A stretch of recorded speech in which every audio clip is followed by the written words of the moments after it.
సుమన్ టీవీలో మీ business promotions కోసం ఈ కింది నెంబర్ను సంప్రదించగలరు.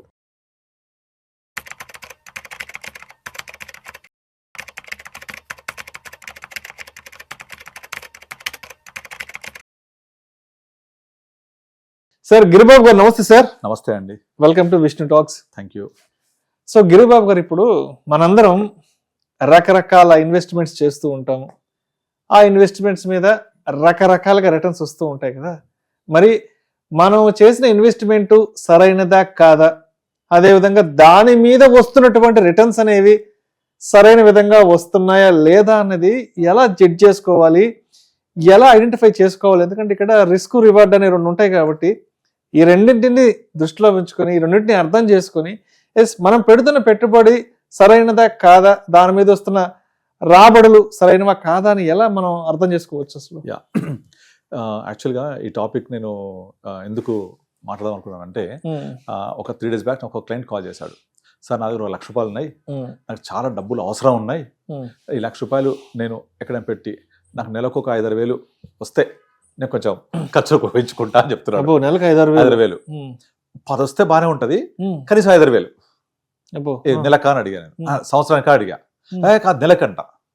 అసలు నెలకు 5,000 అంటే తెలుసా ఎంత ఇంట్రెస్ట్ అన్న? ఏమో నాకేం తెలియదు అన్నాడు. నువ్వు మామూలుగా నెలకు 10,000 వస్తే ఓకే, నాకు ఓకే, కానీ 5,000 అయినా కనీసం కావాలంటున్నావు కదా. 5,000 నెలకంటే సంవత్సరానికి ఎంత, దాని రేట్ ఆఫ్ ఇంట్రెస్ట్ ఎంత అని అడిగాను. ఏం ఐడియా లేదు. నేను చెప్పాను, ఇదే ₹1,00,000 బ్యాంకులో పెడితే నువ్వు అడిగే 5,000-6,000 సంవత్సరానికి వస్తుంది, అంతే కదా, నెలకు అడుగుతున్నావు, అది పాసిబుల్ అని అడిగిన. ఏమో తెలియదు అని చెప్తున్నాడు. సరే, నాకు అర్థమైంది, నాకేం తెలియదు నిజంగా. సో ఇది చాలా మందికి తెలియదు. నేను నా దగ్గరికి వచ్చిన అందరికీ కూడా అబ్సల్యూట్ అంటే ఏంటి, XIRR అంటే ఏంటి క్లియర్గా ఎక్స్ప్లెయిన్ చేస్తా.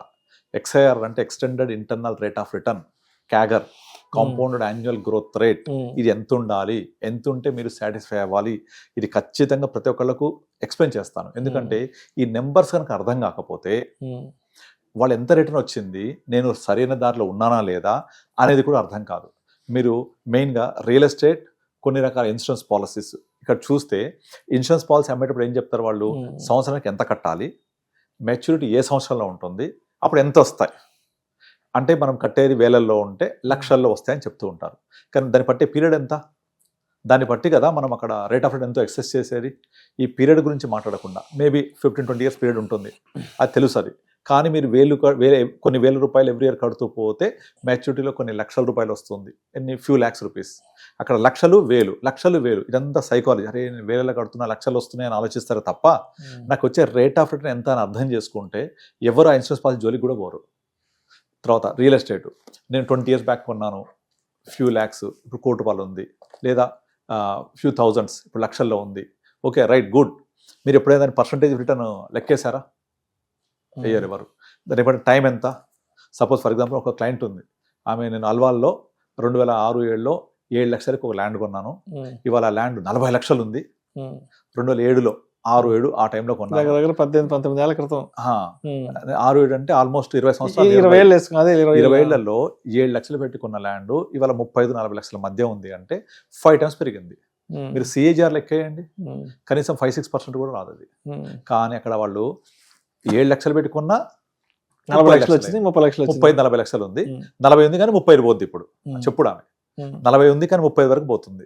7 లక్షలకి కొన్నా కదా, కానీ దాన్ని బట్టి టైం ఎంత, 20 సంవత్సరాలు. దాన్ని కనుక మీరు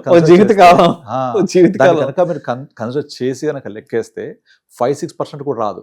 కనుక ఆ 5-6% వచ్చింది అంటే కనీసం అర్థం కూడా కావట్లేదు. మ్యూచువల్ ఫండ్ ఇన్వెస్ట్ చేసింది, తన పోర్ట్ఫోలియో కన్జర్వేటివ్ రన్ చేసి 13.8% ఉంది. ఆ 13.8% అంటే అక్కడ పెట్టిన దానికి తీసినానికి 4 years అవుతుంది. అసలు అర్థం కూడా కావట్లేదు. అంటే 13.4%, 13.8% in spite of market down, conservative portfolio per annum ఇచ్చింది. లాస్ట్ 4.5 yearsలో conservative portfolio is a very very good return. మనకు తెలుసు ఆ విషయం. కానీ నేను ఎంత పెట్టాను, ఎంత పెరిగింది, వచ్చిన గ్రోత్ ఎంత, ఆ అమౌంట్ చూస్తారు. కానీ మొత్తం రోజు పెట్టామా?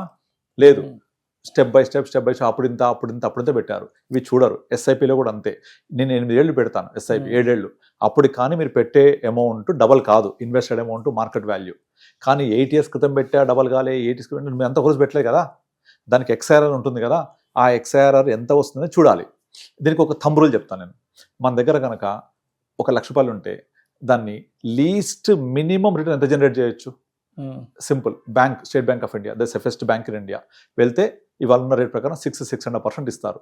సో ఏ ఇన్వెస్ట్మెంట్ అయినా సరే minimum rate of interest 6.5% bank ద్వారా వచ్చినప్పుడు మనము ఎక్కడ ఇన్వెస్ట్ చేసినా కూడా అంతకంటే ఎక్కువ రావాలి కదా.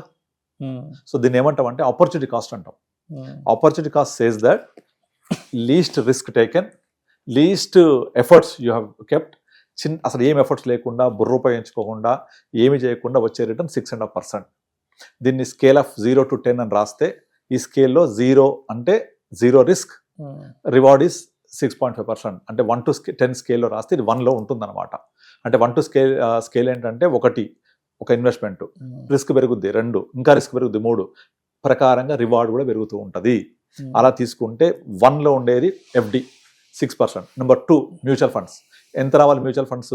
మినిమం ఒక 12%, అంటే డబల్ దాన్ ది బ్యాంక్. రెండోది ఆల్రెడీ 6% బ్యాంక్ ఇస్తుందంటే ఇన్ఫ్లేషన్ కూడా 6 కదా. సో ఇన్ఫ్లేషన్ తీసేస్తే net return is 0. So bank లో ఇన్వెస్ట్ చేయడం వల్ల ఇన్ఫ్లేషన్ బీట్ చేయరు కాబట్టి నెట్ ఇన్ఫ్లేషన్ ఇస్ 0, రైట్. దాని నెక్స్ట్ లెవెల్కి వెళ్దాం. 2 మ్యూచువల్ ఫండ్స్ 12+ ఇస్తాయి. అంటే బ్యాంక్ అంటే డబల్, ఇన్ఫ్లేషన్ కంటే డబల్. సో ఇన్ఫ్లేషన్ పోతే 6 to 7% వచ్చినట్టే రిటర్న్.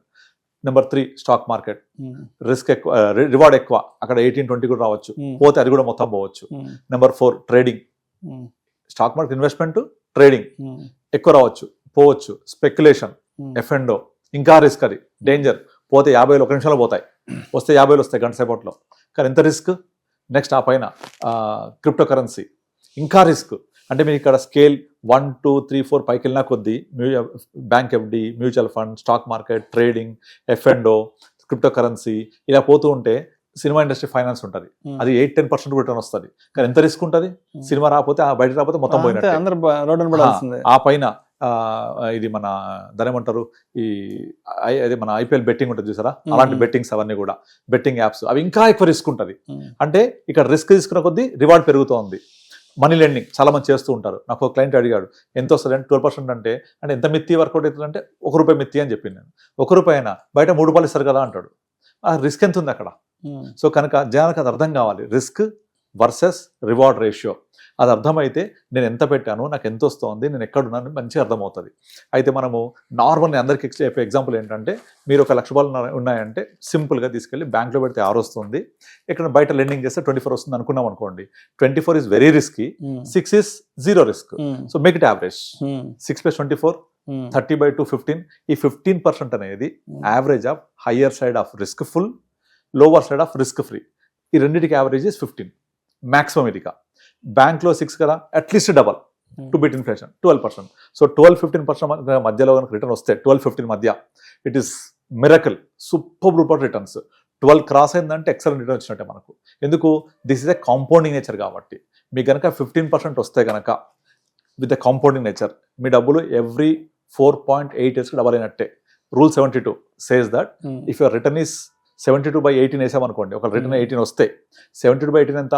4. అంటే 4 years is the time taken to double your money. 72/15 వేస్తే 4.8 వస్తుంది. అంటే 4.8 years is the time taken to double your money.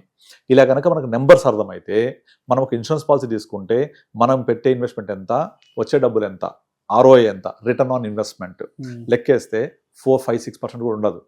అలాగే మనకున్న రియల్ ఎస్టేట్ లెక్కేయండి, 20 సంవత్సరాల క్రితం ఎంత కొన్నాను, ఇప్పుడు ఎంత ఉంది, ROI లెక్కేయండి. క్యాలిక్యులేటర్స్ ఉంటాయి, ROI క్యాలిక్యులేటర్స్ ఉంటాయి, లంసమ్ క్యాలిక్యులేటర్స్ ఉంటాయి, లెక్కేయండి, తెలిసిపోతుంది. Number will speak. అలాగే ఒక మ్యూచువల్ ఫండ్ కనుక నా పోర్ట్ఫోలియోస్ ఏవి తీసుకున్నా కూడా యావరేజ్గా more than 15% ఉంటాయి. యావరేజ్గా టోటల్ నా 350 crores average return is more than 15%. అందరికి చూపిస్తుంటాను నేను. సో ఆ 15% వచ్చింది అంటే ఇట్స్ అమేజింగ్ రిటర్న్ యాక్చువల్లీ. కానీ కొంతమందికి సాటిస్ఫై కాదు, 15 అయినా అంటారు. అసలు 15 అంటే ఏంటి, దాని నెంబర్స్ యొక్క ఇంట్రెన్సిక్ వాల్యూ ఎంత, కాంపౌండింగ్ ఎంత, ఎన్ని ఇయర్స్ డబుల్ అవుతుంది, అది అర్థం చేసుకోవాలి. అందుకే నేను ఈ టాపిక్ మీతో మాట్లాడదాం అనుకున్నాను. సో నాకు ₹1,00,000 అవసరం ఉంది కదా అంటే 5,000 ఇచ్చినా సరిపోదు, 10,000 సరిపోదు. కానీ వస్తాయా, రిస్క్ ఎంత? నేను అదే చెప్పాను. నన్ను అడిగేవాడు సరిపోయింది, వేరే వాళ్ళు అడుగుంటే కనుక వాళ్ళు మొత్తం గుండుసున్నా పెడతారు, అదే అంతా మోసం చేస్తూ ఉంటారు. అట్లా చేయొద్దు. మీరు కంపల్సరీ ఎంత వస్తే అర్థం చేసుకోవాలి. 6,000 కావాలంటే సంవత్సరానికి వస్తుంది బ్యాంక్లో వేస్తే సేఫ్గా. మ్యూచువల్ ఫండ్స్ అయితే 10-12% అంతే. It is compounded again. Right. Okay, thank you sir. Thank you so much Giribabu garu. Thank you అండి.